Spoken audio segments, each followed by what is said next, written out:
One space in particular I wanted to address with you is the imaginal space, because I think it is important to artists and architects and really everyone. And also, I think it is deeply under threat and harder to experience this space, and it's a necessity for humanity.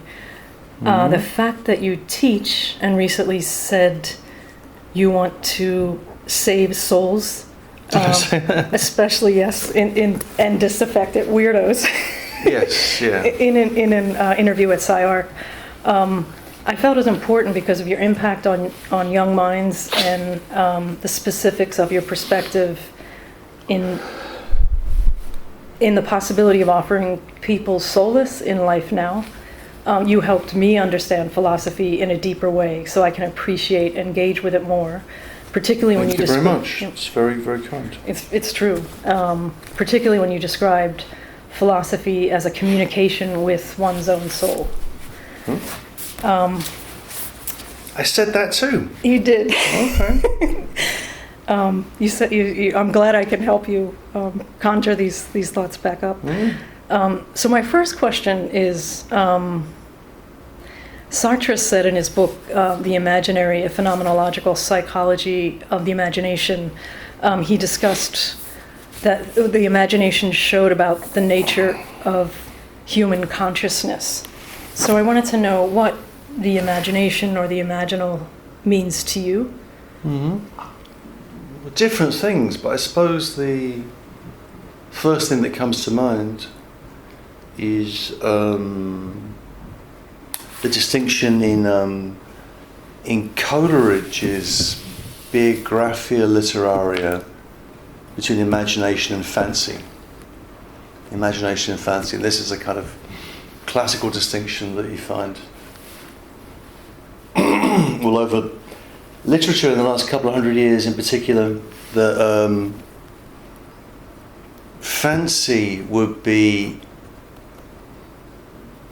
like the word fancy in English is the same root as fantasy in the sense of making things up. So there's fancy as making things up, which someone like Coleridge thinks is inferior to imagination properly conceived. And imagination is imagination. It's some conjuring of things, some attempt to shift the aspect under which we see things, but it has to be rooted in reality.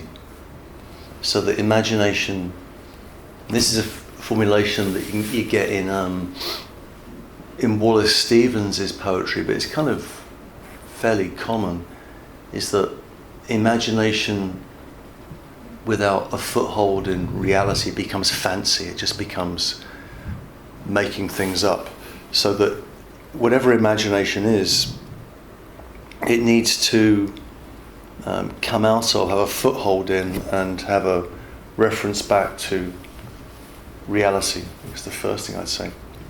So imagination isn't just anything. It isn't just making up stories or something. It has to be rooted in something, and so that's the first thing I think of. Imagination as being rooted in reality, and then it becomes a question of,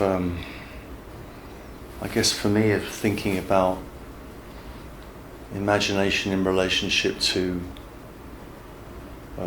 world, and how world appeals to, how world appears to us. And I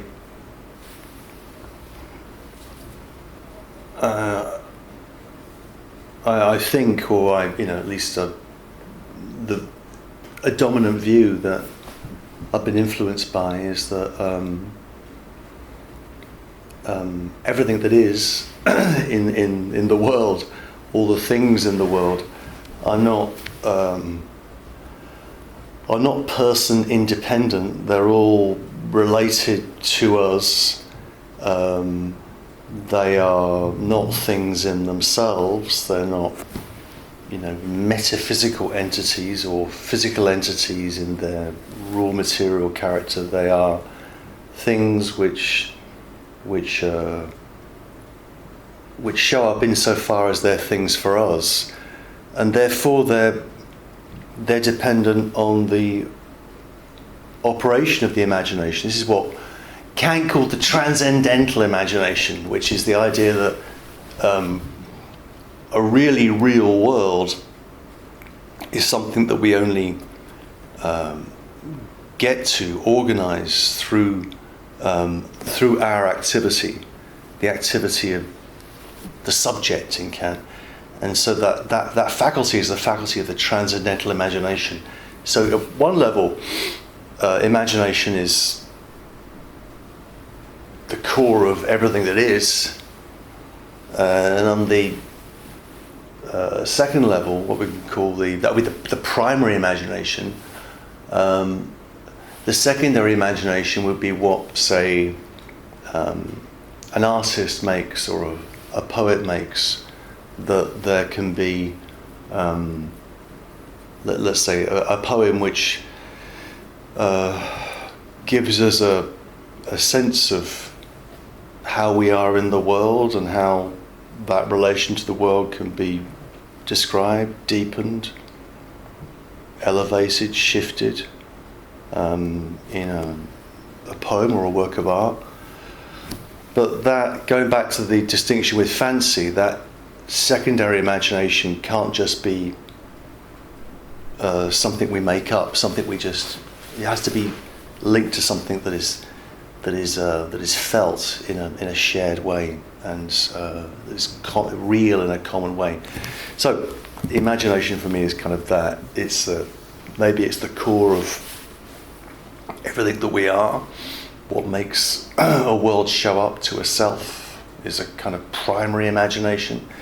And the secondary imagination would be the way that gets presented in artworks. And that way it gets presented can't be arbitrary or fantasy-like. It has to be the work of imagination, pushing back against reality, but also having a referent in reality. So I thought we would jump to tragedy and the imagination. And so in your book, Tragedy, the Greeks and Us, you wrote the city and soul are mirrors for each other, based on Plato's intended analogy of the psychic and political. Yeah. Can you elaborate on that? Oh, right. Well, so Plato's view was that, Plato kind of invents philosophy. There were different ways of finessing that claim, but he just kind of invents philosophy, and he invents it in the Republic on the idea of what would a just city be. And a just city would be one where the structure of the soul, which is tripartite for Plato, it's based on appetite, like desire, based on spiritedness, and reason. That tripartite structure of the soul is mirrored in the tripartite structure of the city, and Plato imagines 3 orders of people in the city. So it's that analogy which he kind of kicks things off with, and it's at the centre of the Republic. I think that leads to a kind of an appalling, authoritarian nightmare in Plato. Plato is, these are extraordinary literary or fictional devices, the Platonic dialogues. I'm fascinated by them, but I detest the figure of Socrates and what he represents and what he's against, which is he's against these characters called the sophists, who are selling knowledge, and there's a lot more to be said about the sophists, but what he's really against are the theatre people, the tragedians notably. He wants them out of the just city, and so what I'm trying to do in the tragedy book is to defend tragedy against philosophy, try and show how philosophy emerges in this kind of war with theatre. And I want to defend tragedy, which is, has this the strangest thing about tragedy is it's an art form that appears, in the 6th century BC, let's say, but takes shape in the early 5th century BC alongside another invention which is called democracy. So these two things, tragedy and democracy, kind of also mirror each other, and I try and tell that story in the book. And philosophy is opposed to tragedy, and it's also opposed to democracy. Doesn't like that. You're hard pressed to find a philosopher who supports democracy until John Dewey about a century ago. I'm trying to. For me, tragedy is about the experience of moral ambiguity, conflict, and so is democracy. This may lead right to my next question. Okay. Also from the book Tragedy, when you ask, what if we took seriously the form of thinking we find in tragedy, and the experience of partial agency, limited autonomy, deep traumatic effect, agonistic conflict, gender confusion, political complexity, and moral ambiguity that it presents, how might we change the way we think and the way we think about thinking? Yeah. So my question is, what would that look like? Could the imagination live in that space more freely? Yeah. I think that Judith Butler is doing tragic thinking in precisely. I think each of those terms could be used to describe operations in her thought. It's but to understand that, I think you've got to understand what we're pushing against. And this goes back to there's a great passage. The first book of Nietzsche's Beyond Good and Evil is called The Prejudices of the Philosophers. The Prejudices of the Philosophers, and the real prejudice of the philosophers that Nietzsche is diagnosing, and Nietzsche is at his brilliant best when he's tearing something to pieces. His negative capacities are wonderful. His own views on things I've got different views about, but he says that the philosophical prejudice is that we can, with the use of the reason, we have the reason which can look through at the world and identify what is the case. It can identify the nature of substance, being. The mind can discriminate that which is, however that which is understood, as nature or as God or whatever it might be. And on the basis of that ontological prejudice that reason can give us access to being, we can then derive a certain moral set of imperatives. And so the main prejudice of the philosopher is that the philosopher alone can peer through the veil of appearance into the structure of reality and then come back with certain moral pronouncements to give to the poor, unwashed, stupid masses that are waiting for their wisdom. And I think that's a catastrophic error. That thinking is much more like what I was describing in that passage. So tragedy is it's not clear what the nature of things is.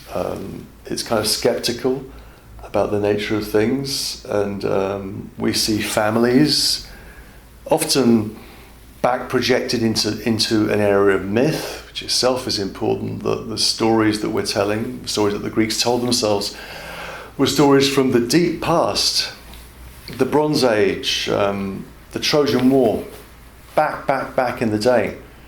And those stories about their myths were often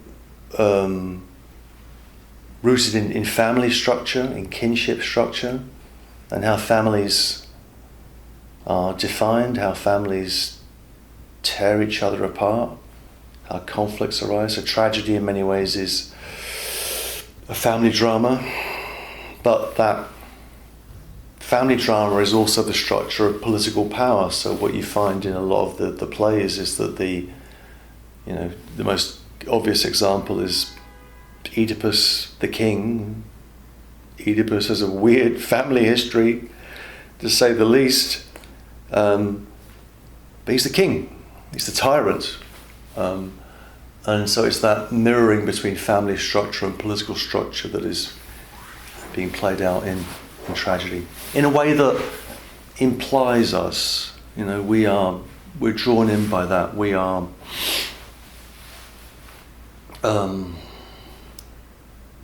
to go back to what Judith says in the Force of Non-Violence. We're given over. We're always given over. So what it means to be human, for whatever reason, is to be given over somewhere. We find ourselves kind of in the midst of stuff that we didn't really choose. Our family structure, our culture, our language or languages or whatever it might be. We find ourselves in the midst, and with these kind of titans of the psyche, father, mother, siblings, and shaped by them, and then we struggle for a whole lifetime to kind of understand that, challenge it, throw it off, in a way that it's never free of ambivalence. It's never free of hostility, and it's but it's also full of love and affection. Two things at once, and I find that richness, the kind of existential density of human life for me, is much more powerfully displayed in theatre and in tragedy than it is in philosophy. And so that's one of the reasons I like it so much. After listening to mystical anarchism, I thought that was so strange the way that turned up. So is that not recent? Because the date on it was 2020. So that was. I thought that might be kind of the answer, or some way forward. Because I thought, God, this is so relevant. I was so touched by that, and so it seemed like a natural progression. It does feel relevant, but it was actually quite old. Oh, that's interesting. Weird, isn't it? I think sometimes it's, your work takes on a life of its own, and then somehow all the pieces fall together. It's really exciting when that happens. You just think that, well, somebody else did this, and it's something I said a long time ago, and now it's heard in a different way. Yeah. That's very, because that feels out of my hands in a really interesting way. Yeah, I like that. Because I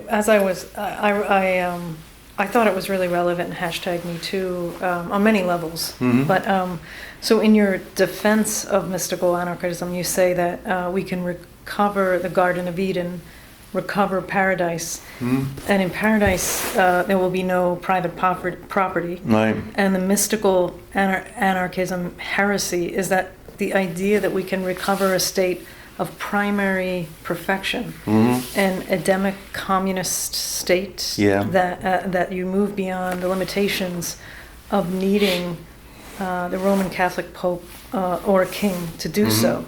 I think this is a beautiful idea. The Garden of Eden is an imaginal space. So many say they believe it, yet it's hard to find. This would seem to liberate people. How could people allow themselves to take this on and be liberated? Well, good question. I mean, it's the idea of mystical anarchism I take from this historian called Norman Cohn. Norman Cohn, he taught at the University of Sussex. He wrote a book. The most famous book he wrote was called The Pursuit of the Millennium. The Pursuit of the Millennium, and I read that with huge interest years ago. And Cohn identifies a recurrent heresy or a recurrent temptation historically, which is that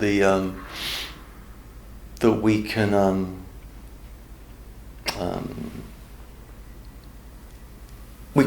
not recover the Garden of Eden, but we can live together. we can live in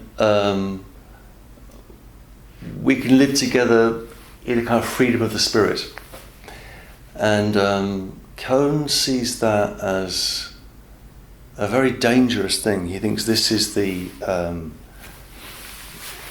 this is a delusion which is behind all sorts of forms of political and moral purity. And he's writing in the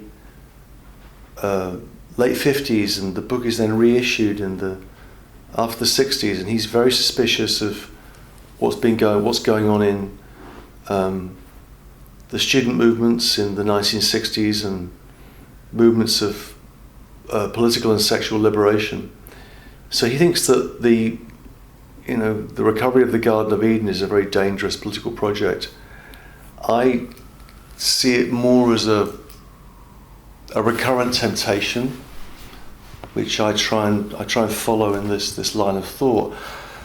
I'm not I'm describing it. I'm describing its features. I'm very attracted to it. I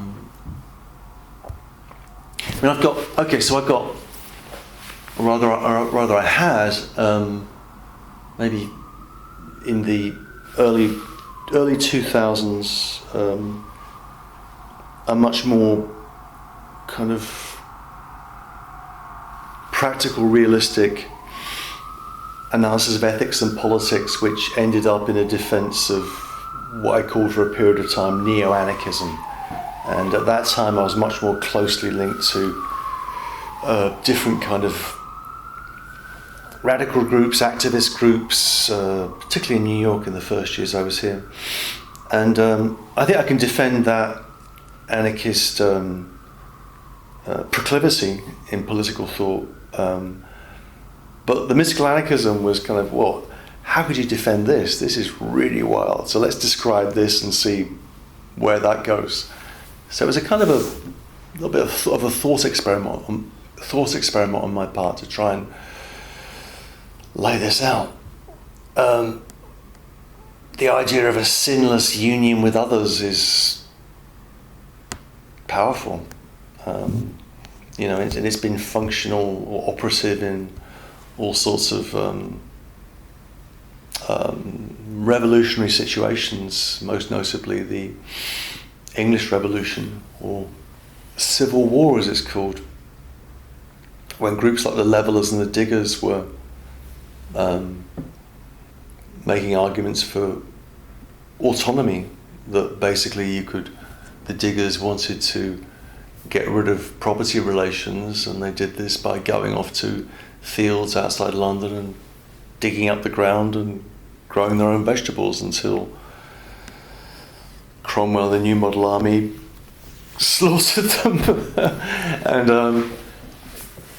One of the mottos they had was, when Adam delved and Eve span, who was then a gentleman? So when Adam delved, when Adam was digging and Eve was weaving, gendered division of labour there, was who was actually in control. So this idea that there is an equality in paradise is very suggestive on the one hand. On the other hand, one of the things I did last summer was to reread Milton's Paradise Lost for I don't know how many times. I love that poem so much. But we left paradise and wandered east of Eden. We wandered our melancholy way into the world, and paradise remains a memory. But it is a place, right? It's in southern Iraq, which is kind of ironic. It's the area where which was invaded in the first Gulf War. The probable location of the Garden of Eden. Anyway, so I find it fascinating, compelling, and I've got, I'm drawn to certain, ideas of utopia. Yeah, I'm drawn to that without being kind of fully committal, and that's played out in different ways over the years for me. This is more like just like it's not based. Well, it's a more free-floating idea. But sometimes I think, what if you broke down anarchism? It's kind of to me alluding to the fact that it's if we were all high enough spiritually, or there was enough people were evolved enough as human beings, you wouldn't need government, you wouldn't need churches, you wouldn't need police, you wouldn't need any of we wouldn't need to own property because people could just coexist and they could work it out. Or that's the classical anarchist position. Yeah, and I think I mean, do you think that could ever happen? Well, it has happened. Yeah. But for brief periods, it's usually been crushed by whoever's in power. I mean, anarchism is a kind of, at one level, a beautiful dream. It's the idea of, you begin from the idea that human beings are not sinful and corrupt and selfish and hostile, but human beings are actually decent and well disposed and can get along, and the corruption and hostility and selfishness kicks in once government and the police, state and capital begin to do their work.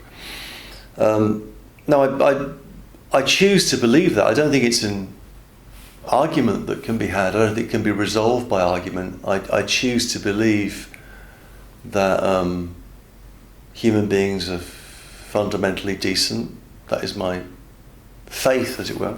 I think it is a faith, because there's lots of evidence to the contrary, right? And so it's much easier to believe that human beings are wicked and life is nasty, brutish and short, as Hobbes said, and therefore we need the state and the police and the military to protect human beings from themselves. That's the standard view. So I'm very attracted to that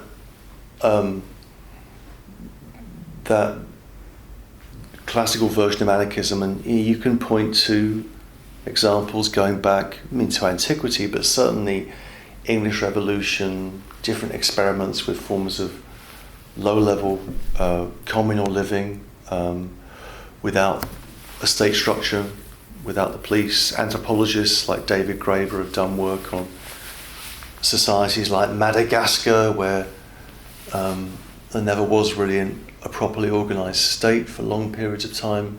Or we think about maybe forms of tribal society, which have functioned in that way. I mean, there's all sorts of ways of criticising and qualifying that, but it's happened. It's usually not happened for long because someone else is going to come along and crush it.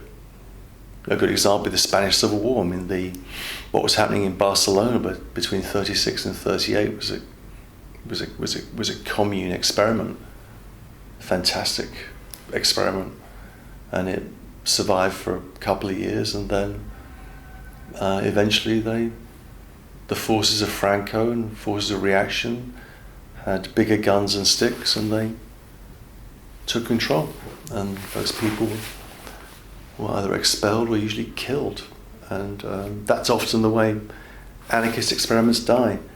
So does that mean anarchism is wrong? No, it means it's it's often short-lived. So, but still worthy. Another side of my thinking, which is maybe a more practical side of my thinking, is a kind of political realism, which I've always been attracted to. That if forgetting the anarchism and all that for a second, if you're actually interested in politics, then that means you've got to think and act in a certain way, in a kind of concrete way. And so, for example, I was in the Labour Party for about 12 years and was active in a low-level, crappy way in a Labour Party in Colchester. But I was in the party and I was really engaged. I did what I could. The imperative at that point, or the issue at that point, was how is the Conservative government of Margaret Thatcher to be removed from power. This was after the Falklands War, resurgence of nationalism, a kind of, on the one hand, a kind of nostalgia for family values and the way things had been. On the other hand, a kind of rampant, what we now call neoliberalism economically, and ordinary people suffer the consequences of that, as they always do. But Thatcher was popular. So how could Thatcher be defeated? Well, the only vehicle was the Labour Party, and therefore the Labour Party had to be turned into a party that could win an election. And that meant a whole series of pragmatic decisions that were taken over a quite long period of time. There was a real struggle, real fight in the Labour Party, and some people would say that the socialist traditions of the Labour Party were betrayed, but which indeed they were. But eventually, Labour Party won, and it won big with Tony Blair in '97. Something I've never really quite been able to.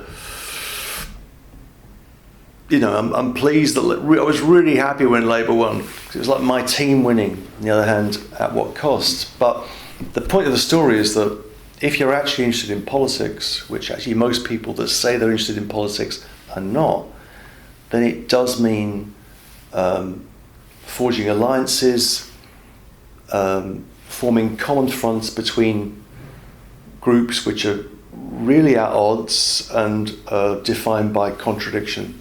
And the political skill, maybe even political genius, is the ability to put something together in a contradictory and ambivalent field in a way that is going to win an election if you happen to be in a parliamentary democracy. And that's what would have to happen in the United States if Donald Trump was to be defeated.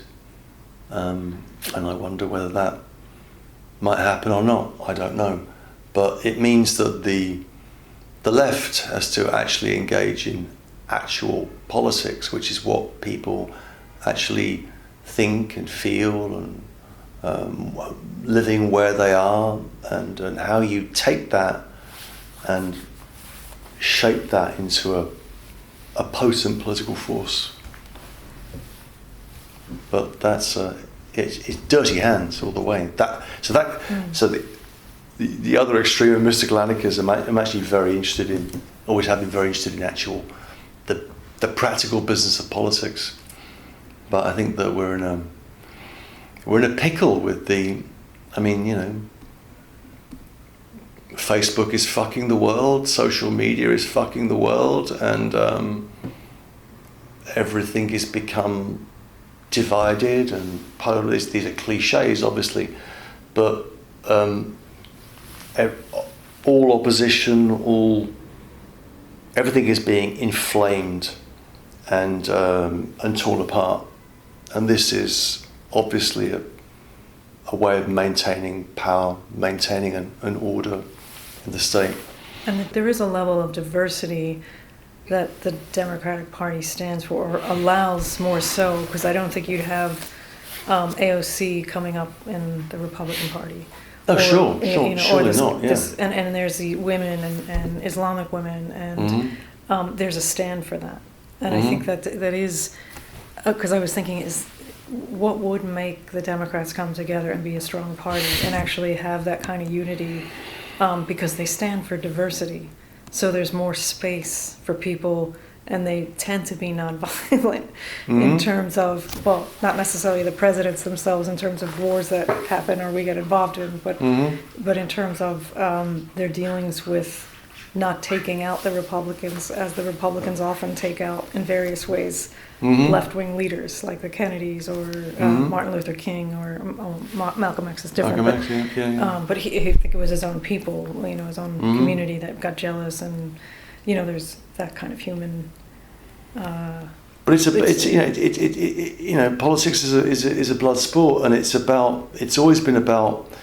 I mean, for me, the key concept in politics is hegemony. It's Gramsci's idea of hegemony, which is often misunderstood. Hegemony isn't power. Hegemony is the way in which you articulate together diverse elements from different groups into a common front. That's never going to last forever, but for a certain period of time can be an effective, unified front, what Gramsci called a historical bloc. That's what you want. And so diversity is no opposition to that. It's a precondition for that. I think it's always about diversity. The problem is that maybe forever, but certainly since the late 70s, the right has been better at politics than the left. And the left has to decide whether it actually wants to do politics or not. And that does mean engaging in forms of pragmatic compromise and making alliances with people you probably rather not make alliances with people about. But that's the way it is. And I think one of the problems on the left has always been we can think about this in relationship to something like Occupy Wall Street, which was fantastic, and I was there, and it was very moving amongst other things, but there wasn't an adequate connection between that Occupy Wall Street and the different Occupy movements and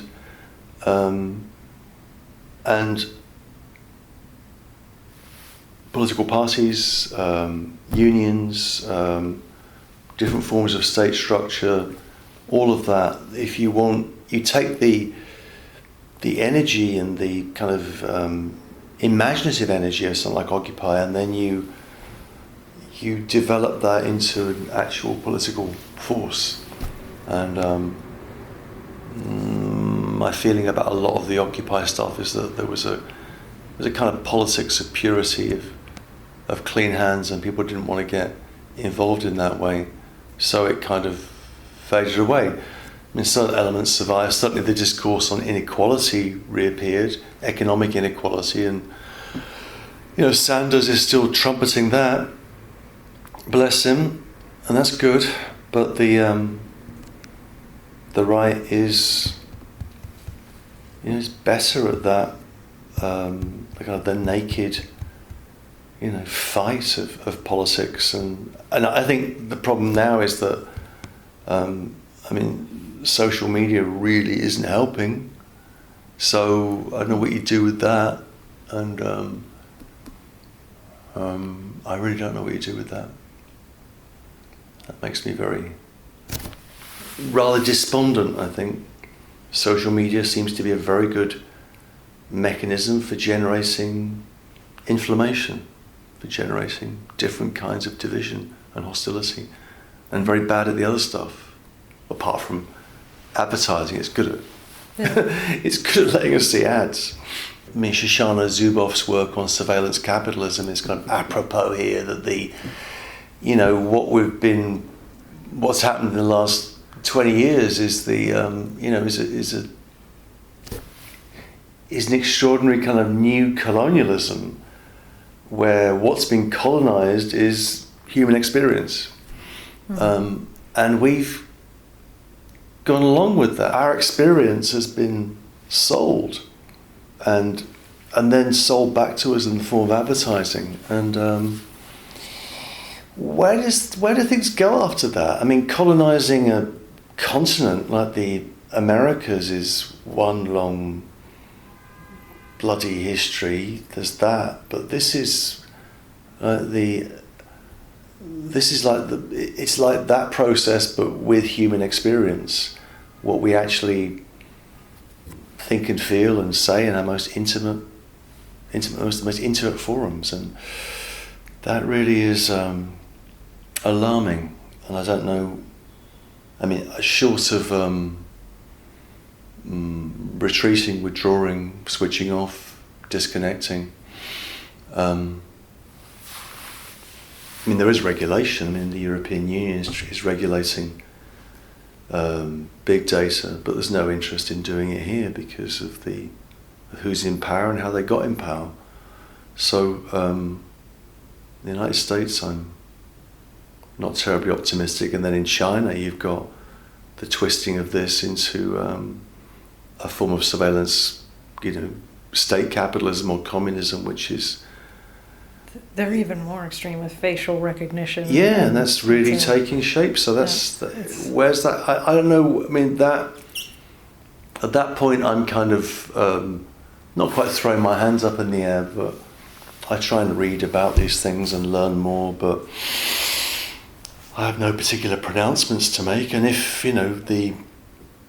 the PR disasters of the last 2 years didn't really affect Facebook's bottom line, which it hasn't, Facebook's doing just fine, then what? And people are getting as hypocrites, right? That we say we don't want this, but we're still on there. We're still updating things and checking things and spying on people, looking up old partners, and and the use of social media as a kind of, in this kind of sadomasochistic way, is really alarming. Comparison. I mean, we use social media really to make ourselves feel bad, it seems to me, and we kind of like feeling bad because we can't live up to that image of perfection that we're meant to project on our profiles. And so, short of switching off and running away, which is an option. Yeah. I don't really know what you do. We will find out, as Philip Larkin would have said. So you also mentioned in the same talk that conservatism is deeply pessimistic. Yeah. I think of George Bataille and how he thought we lived in terms of the economy with scarcity and fear rather than abundance, which isn't that similar to what you're talking about. And I think Deleuze and Guattari also brought this up with refuting original sin, and because you're already born operating at a loss, So in terms of the extreme right wing, I can't say leaders, because I don't think they are leading us to tackle the most challenging issues of life now, like climate change in Australia with the devastating fires, and certainly in the US and throughout the world. Do you think, as stated in your talk with Judith Butler, when you talked about her book, The Force of Nonviolence, thinking or acting on the notion of grievability is a way forward? Yeah, I think it's a start. I mean, grievability, as I understand it, which is that Judith's argument here is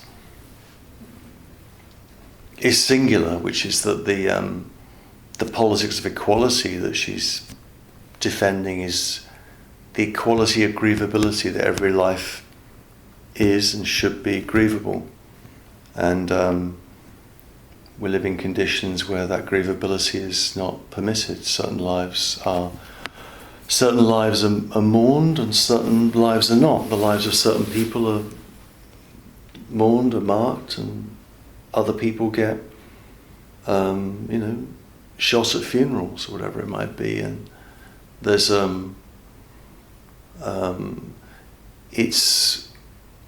I think it would be,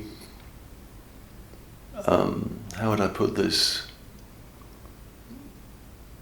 It would be a start, and it would be a start in the sense in which mourning and grief are so important, that they are incredibly important, but they're important in the sense in which the mourning is something that opens the subject up. It opens us up. We're vulnerable, porous, dependent, broken. And if we started our political thinking from mourning rather than our political thinking from that we are individuals that can make choices, and I think that would be a start. If you begin from grievability, you begin from an idea of interdependency, whereas the liberal, sort of lower L liberal individualist societies we live in are based upon, the basic atom, the basic building block of society is the individual and their freedom, and that becomes more complicated in relationship to grief. So I think mourning would be. Yeah, I think the example Judith gives me way back when I think it was a text of hers called not Infinite Mourning, something like that. It was in Precarious Life, and it was after 9/11, and after 9/11, I think 10 days after 9/11, George W. Bush said, "Well, the period of mourning has to come to an end, and now we've got to, to go back and shop, and then we're going to go and kick some ass in Afghanistan." We didn't quite put it like that, but that's kind of what happened. So this was very sad. 9/11. We mourn for a bit, and then we go back to work, go back to normal. What if that wasn't the case? What if we had social structures that were and political structures that were based on grief as the basic fact of what it means to be human? That would be really interesting.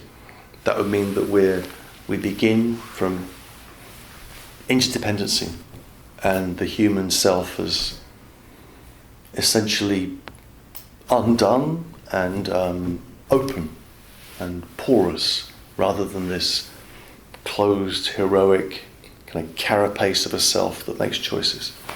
That would be something, I'd like to see that. And you mentioned the Shakers as a beautiful example of radical communism and utopianism, so relevant to mystical anarchism. They made such beautiful furniture, and yet are dying out because of being celibate. Right. Are there any examples of what a utopian community might represent today, now, you can think of? Not like the Shakers. The circle that has to be squared.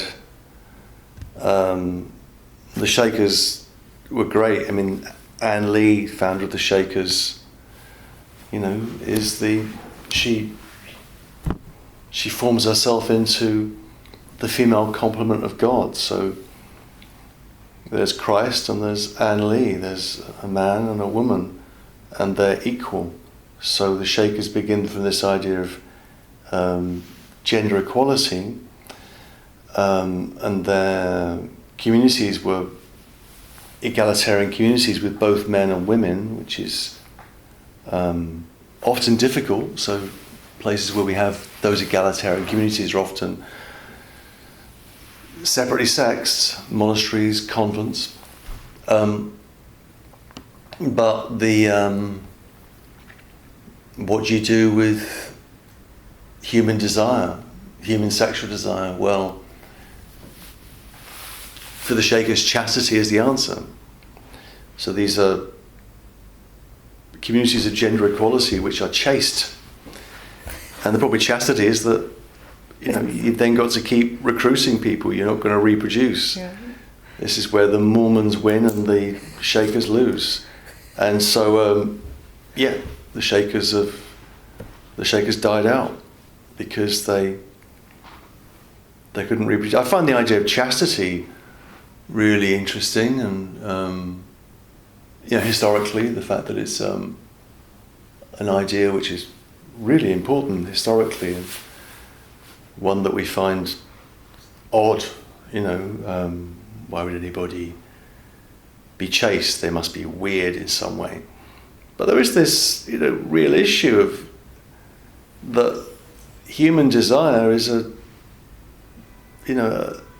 bundle of pretty nasty contradictions, and the virtue of Christianity in particular was that it recognised that and had to work with that, but to abstain from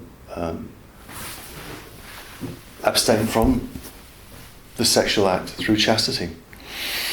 So maybe, return to chastity. That would be great population management. That would be my answer to the climate crisis. Stop reproducing. I don't know. Worry about people endlessly reproducing themselves, feeling they have a right to do that. And Peter Singer raised that question. Do we? I don't know. it's You have a son. I have a son. I was surprised. I was like, philosophers have children. I'm not negating him. But it's a kind of, so for the Shakers, the utopianism was tied to chastity, and that led to them dying out. It seems somehow that works sometimes, and somehow, like in the Catholic Church, it goes horribly wrong. Right. And maybe it's how people view sexuality. Mm-hmm. Like in Eastern cultures, it's generally, it's just your vitality. So Mm-hmm. when you get, you go for more traditional, like Chinese medicine, Mm-hmm. they ask you certain things, or you're given certain treatments so that you have your sexual drive and your libido, because it's seen as health, Right. and that if you're not feeling that desire, or you don't feel that vitality, you're kind of missing out on the vitality of life, But I think in Western medicine, it's more like, well, you just take this drug so you can do these things, and it's not like a kind of holistic approach. Yeah, well, the three great monotheisms, not just the West. This is, the billion or so people who are living as Muslims, and Christianity and Judaism are all based upon that sexual desire is a very dangerous thing, and it needs to be constrained and prohibited, and it's and that prohibition, it's certainly not part of. It's part of vitality, but a part of vitality that we really have to worry about and kind of quieten down. So that's messed up. This was like my favorite part about the free spirit. Oh yeah. So when you discussed in mystical anarchism how threatening the free spirit is, because the the spirit of the Lord is within. Yeah. And in a sense, this person becomes God. Mm-hmm. The pervasive notion of original sin would have us believe the spirit is outside of oneself. Mm-hmm. So I grew up with being Irish Roman Catholic, and I found it so hard to free myself of that. Mm-hmm. And maybe I'm still freeing myself. I also think anyone, or especially artists, architects, creative people, would find your concepts about the free spirit liberating.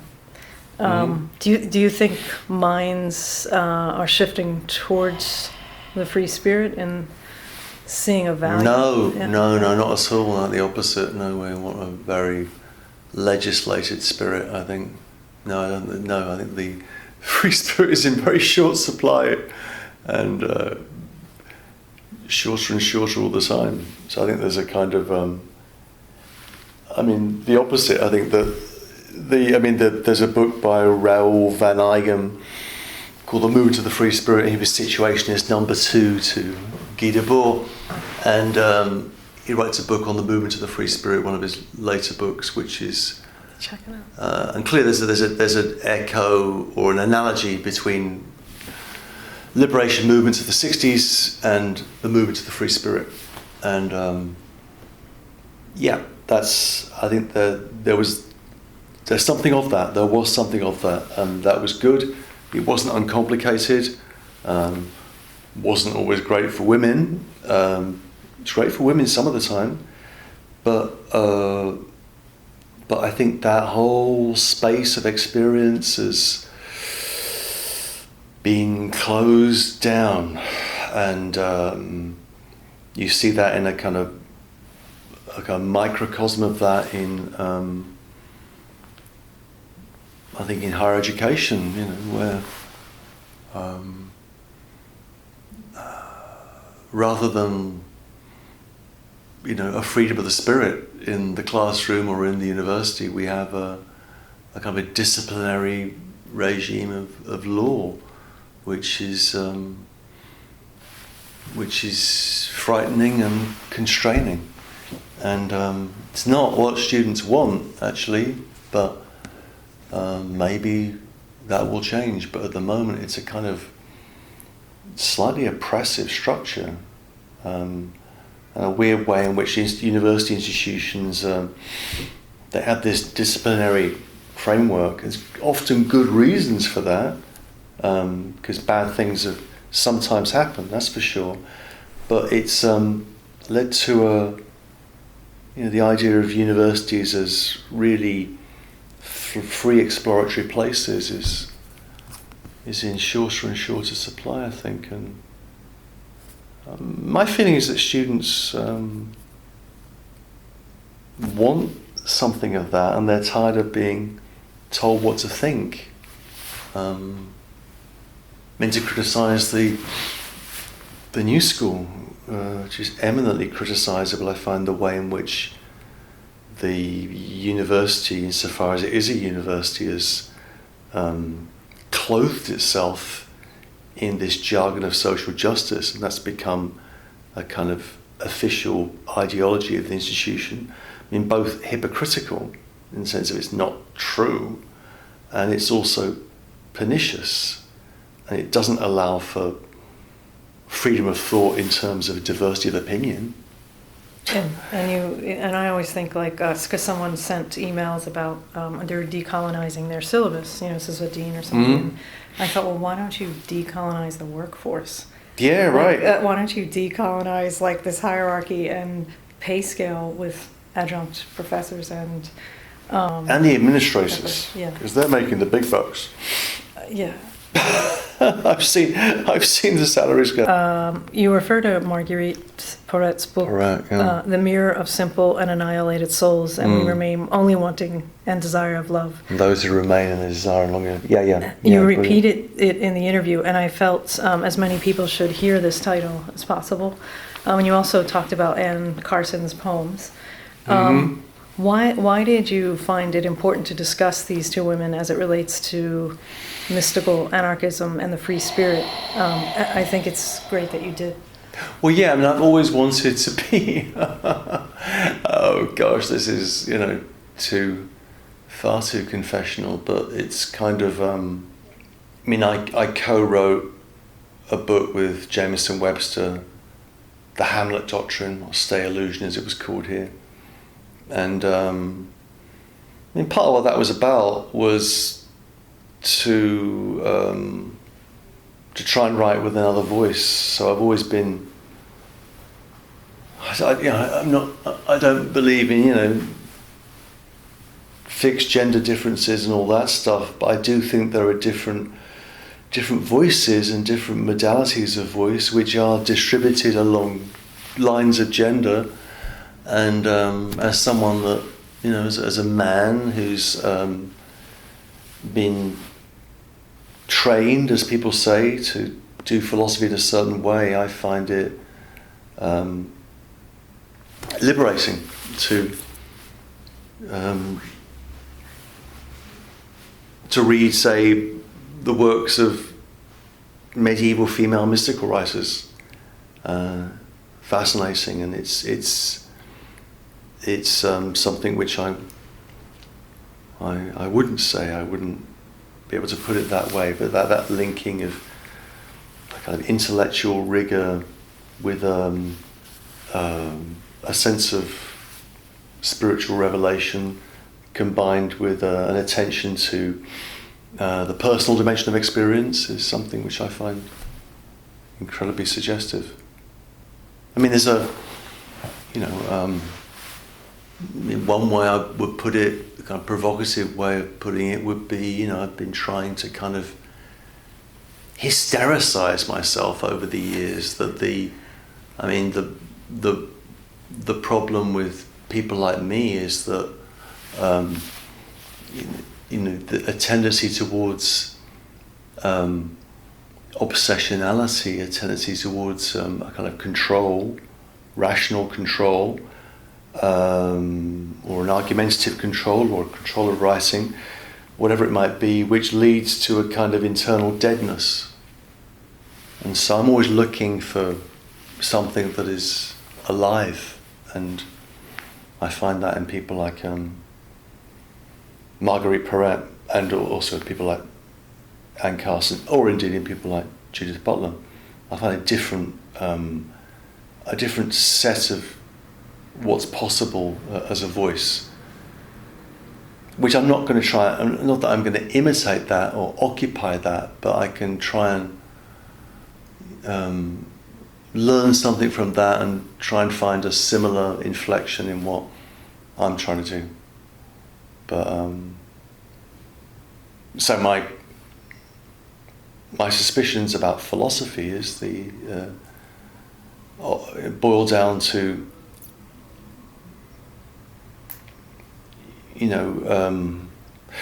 philosophy disguises its gender privilege, which is male, under the guise of a certain neutrality, the neutrality of reason, clarity and rigor. And I've never bought that. I think that there's a first step is recognizing that there's a whole range of different voices, and then you can learn from them and then try and write in a slightly different way. So one of the things I'm going to try and write next in the next couple of years is something which will be on Anne Carson, using some poems by Anne Carson and some text, and then to try and engage in a reading of Julian of Norwich.